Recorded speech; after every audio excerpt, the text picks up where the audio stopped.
Hello विद्यार्थियों, आप सभी के लिए प्यार भरा नमस्कार। राधे राधे। मैं हूं कविता आचार्य और मैं आप लोगों के लिए UGC net Sanskrit second paper code 25 code 73 के लिए प्रिपरेशन करवा रही हूं। जो भी विद्यार्थी संस्कृत सेकंड पेपर यूजीसी के लिए फाइट करना चाहता है, क्रैक करना चाहता है, वो लोग मेरे चैनल को सब्सक्राइब करें, जिससे कि मैं उनके लिए पर डे हर टॉपिक की वीडियो ला सकूं। तो देखिए, मैंने बताया था कल आप लोगों के लिए कि संस्कृत जो सेकंड पेपर कोड 25 है उसके लिए 10 इकाइयाँ दे रखी हैं। तो उनमें से जो सबसे प्रथम इकाई दे रखी है वो है वैदिक साहित्य का सामान्य परिचय। और वैदिक साहित्य के सामान्य परिचय में सबसे पहले मैं आपको वेदों का जो काल टॉपिक दे रखा है, वैदिक साहित्य का सामान्य परिचय, उसमें दे रखा है सबसे प्रथम टॉपिक आपके लिए वेदों का काल। और वेदों का काल 6 विद्वानों के अनुसार हमारे इस एग्ज़ाम में पूछा जाएगा। तो हमें उन 6 विद्वानों के अनुसार उनका काल निर्धारण करना है। लेकिन उससे पहले हम लोगों को जानना है कि वेद हैं क्या और वेदों की व्युत्पत्ति क्या है।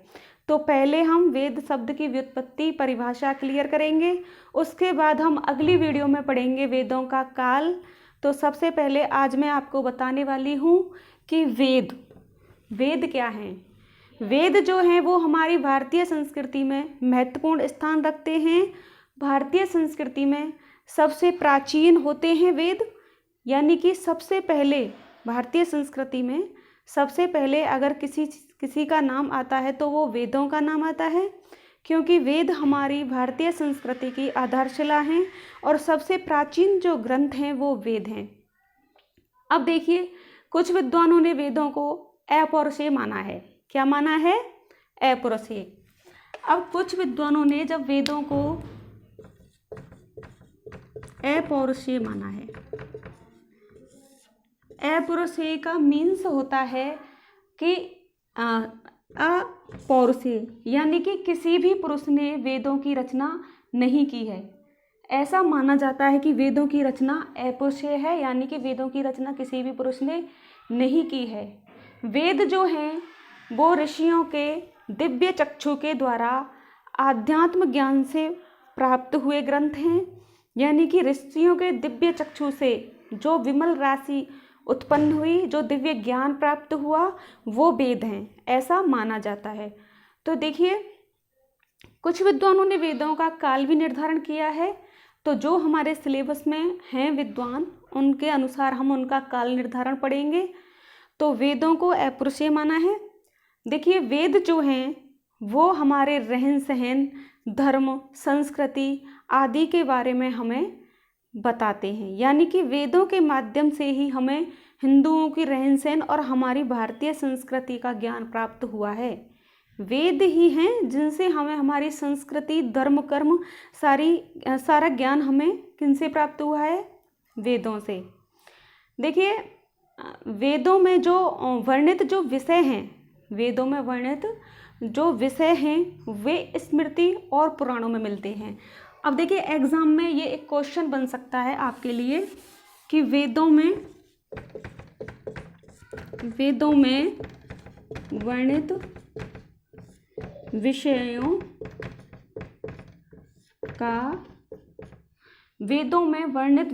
का वर्णन कहाँ मिलता है? वेदों में वर्णित विषयों का वर्णन कहाँ मिलता है? तो वेदों में वर्णित विषयों का वर्णन अगर पूछा जाए तो वो मिलता है स्मृति में और पुराणों में। एग्जाम में आपका ये क्वेश्चन बन सकता है कि वेदों में वर्णित विषयों का वर्णन कहाँ मिलता है? तो कहाँ मिलता है? स्मृति में और पुराणों में। अब आपको मिल सकता है कि वेदों की व्याख्या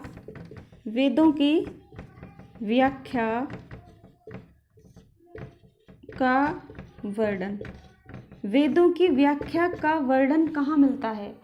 तो वेदों की व्याख्या का वर्णन मिलता है धर्मशास्त्र में और दर्शन में। कहाँ मिलता है? धर्मशास्त्र में और दर्शन में। तो आपके ये क्वेश्चन बन सकते हैं आपके एग्जाम में कि वेदों में वर्णित विषयों का वर्णन मिलता है स्मृति और पुराणों में, और वेदों की व्याख्या का वर्णन मिलता है धर्मशास्त्र में और दर्शन में। तो देखिए आप लोग इतना आपकी समझ में आ रहा होगा। तो देखिए आगे मनुस्मृति के अनुसार, मनुस्मृति के अनुसार वेद की परिभाषा दे रखी है।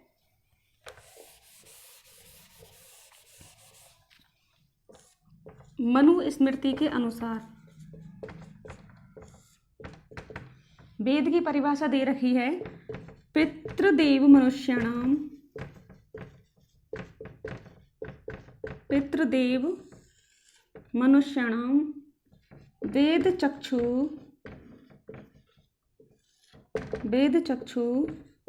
सनातनम।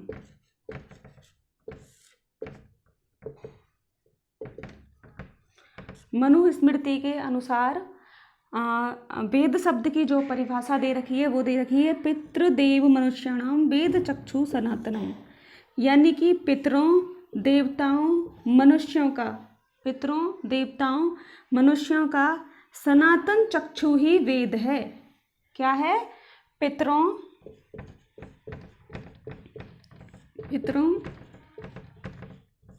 देवताओं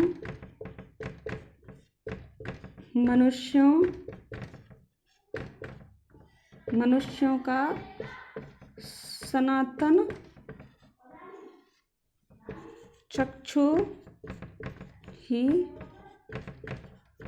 वेद है। मनुस्मृति के अनुसार ये वेद की डेफिनेशन दी गई है, पितृदेव मनुष्याणाम वेद चक्षु सनातनम, यानी कि पितरों देवताओं मनुष्यों का सनातन चक्षु ही क्या होता है? वेद होता है। ये हो गई आपकी वेद की परिभाषा। तो यानी कि वेद जो हैं वो ऋषियों के द्वारा दिव्य आध्यात्मिक ज्ञान से प्राप्त हुए थे। तो ऋषियों ने क्या किया? ऋषियों ने पश्यन्ती और मध्यमा वाणी का आश्रय लेकर के वेदों का ज्ञान अपने हृदय में प्राप्त किया था। तो ये भी एक क्वेश्चन आपके एग्जाम में बनने लायक क्वेश्चन है।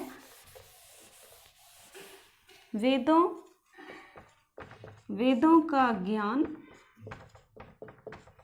ऋषियों ने कैसे प्राप्त किया था? तो पश्यन्ती और मध्यमा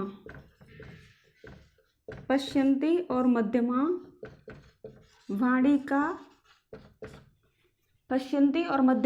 का आश्रय लेकर, यानी कि पश्यन्ती और मध्यमा वाणी का आश्रय अपने हृदय में लेकर के वेदों का ज्ञान प्राप्त किया था।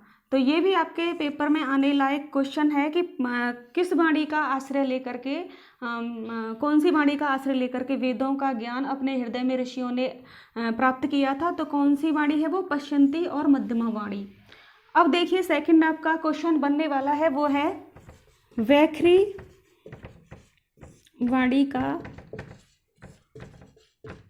वाणी का आश्रय लेकर के, वैखरी वाणी का आश्रय लेकर के इन्होंने ये ज्ञान अपने शिष्यों को प्रदान किया था।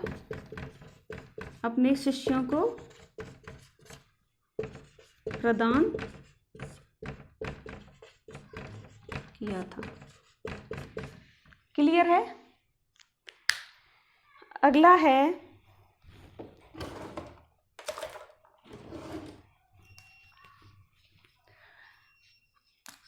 देखिए, पश्यन्ती और मध्यमा वाणी का आश्रय लेकर के इन्होंने वेदों का ज्ञान स्वयं ने प्राप्त किया था ऋषियों ने, और वैखरी वाणी का आश्रय लेकर के इन्होंने ये ज्ञान किसको दिया था? शिष्यों को।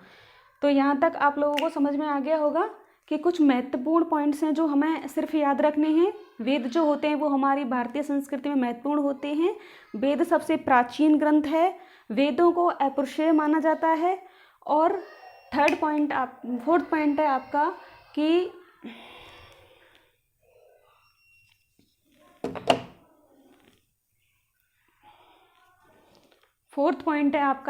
कि वेद जो हैं वो हमारी रहन सहन, धर्म, संस्कृति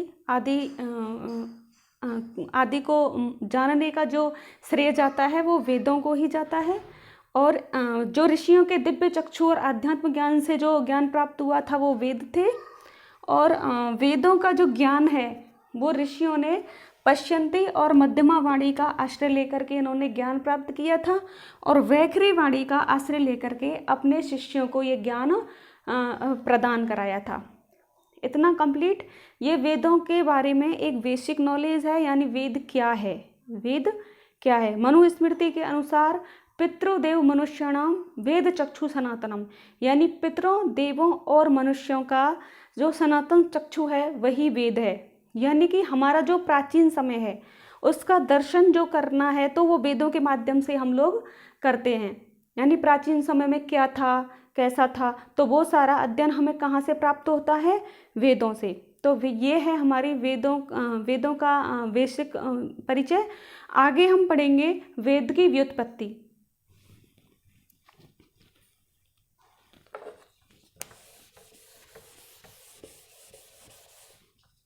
देखिए वेद शब्द की व्युत्पत्ति।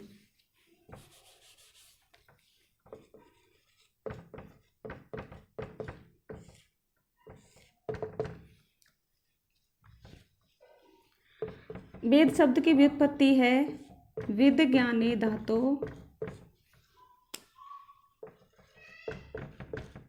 प्लस गह्या प्रत्यय।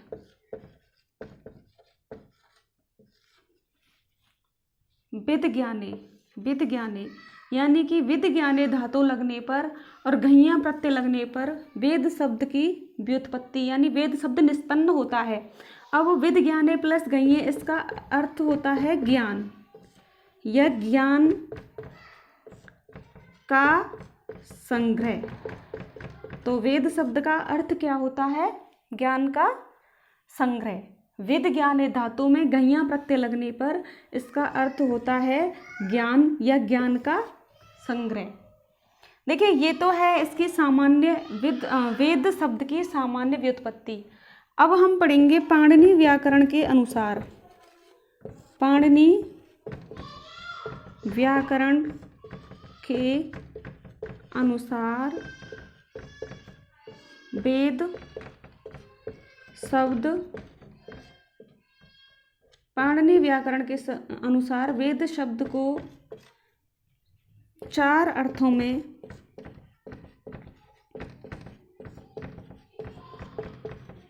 बताया गया है।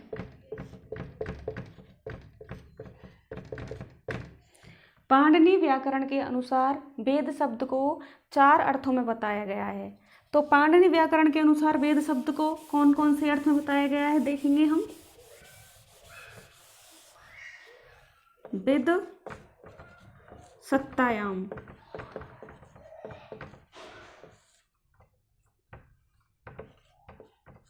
विद सत्तायाम।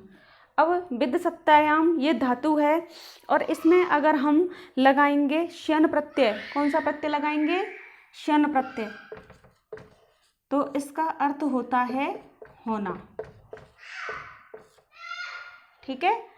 अगला है विद ज्ञाने, और विद ज्ञाने में अगला है विद ज्ञाने, और विद ज्ञाने में हम अगर सप प्रत्यय लगाएंगे, कौन सा प्रत्यय लगाएंगे, सप प्रत्यय, तो इसका अर्थ होता है जानना।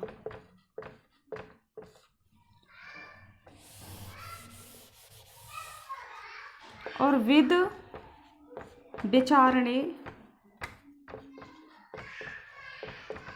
विद विचारणे में अगर हम श्नम प्रत्यय लगाएंगे तो इसका अर्थ होता है विचारना।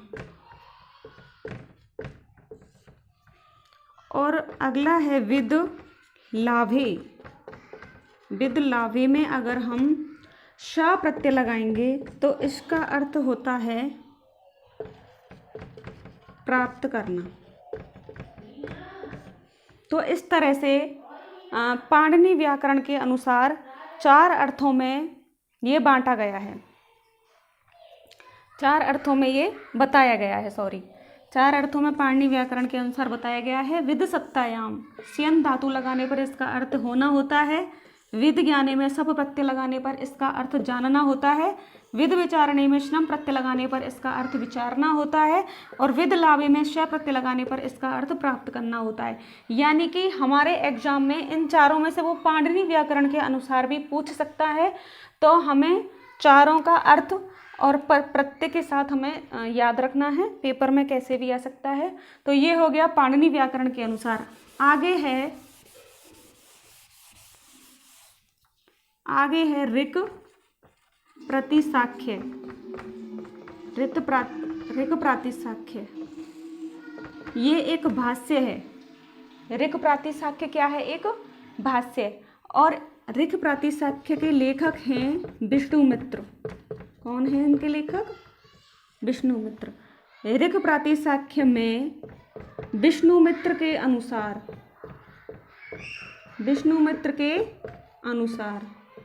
वेद शब्द की परिभाषा,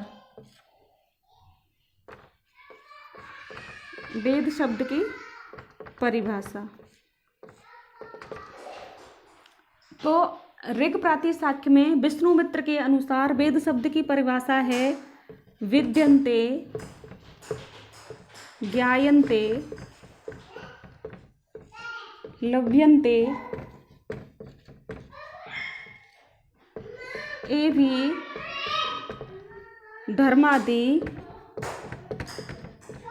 धर्मादि पुरुषार्था इति वेदा। यानी कि ऋक् प्रातिसाख्य में विष्णुमित्र के अनुसार वेद शब्द की परिभाषा है कि यानी कि जो भी धर्मादि पुरुषार्था, धर्म अर्थ काम मोक्ष,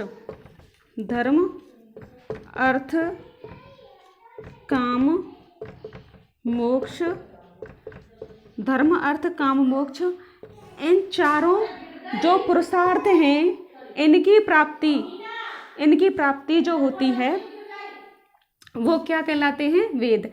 इनकी प्राप्ति जिस ग्रंथ से होती है, यानी कि धर्म अर्थ काम मोक्ष, इन चारों पुरुषार्थों की प्राप्ति जिस ग्रंथ के माध्यम से होती है वो ग्रंथ क्या कहलाते हैं? वेद कहलाते हैं। ऐसा किसने कहा है? ऋक् प्रातिसाख्य में विष्णुमित्र के अनुसार वेद शब्द की परिभाषा विद्यन्ते, ज्ञायन्ते,